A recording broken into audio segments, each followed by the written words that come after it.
Dirty bed sheets can harbor germs, dust mites, and odors, but cleaning them properly is easier than you think. Here's your step-by-step guide. Step 1. Always check the care label first. It tells you the best washing method for your specific material. Step 2. Choose the right water temperature, warm or hot for cotton to kill germs. Cold water for delicate fabrics like silk. Step 3. Use a gentle detergent. Avoid harsh chemicals to keep fabric soft and strong. Step 4. Don't overload your washer. Sheets need space to move for a thorough clean.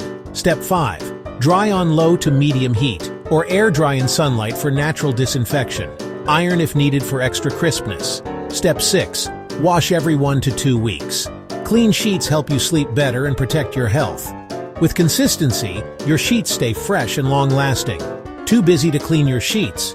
Call Bear Brothers Cleaning today at 256-633-6332 or visit www.bearbroscleaning.com, because your bed and home deserve to be Beary Clean.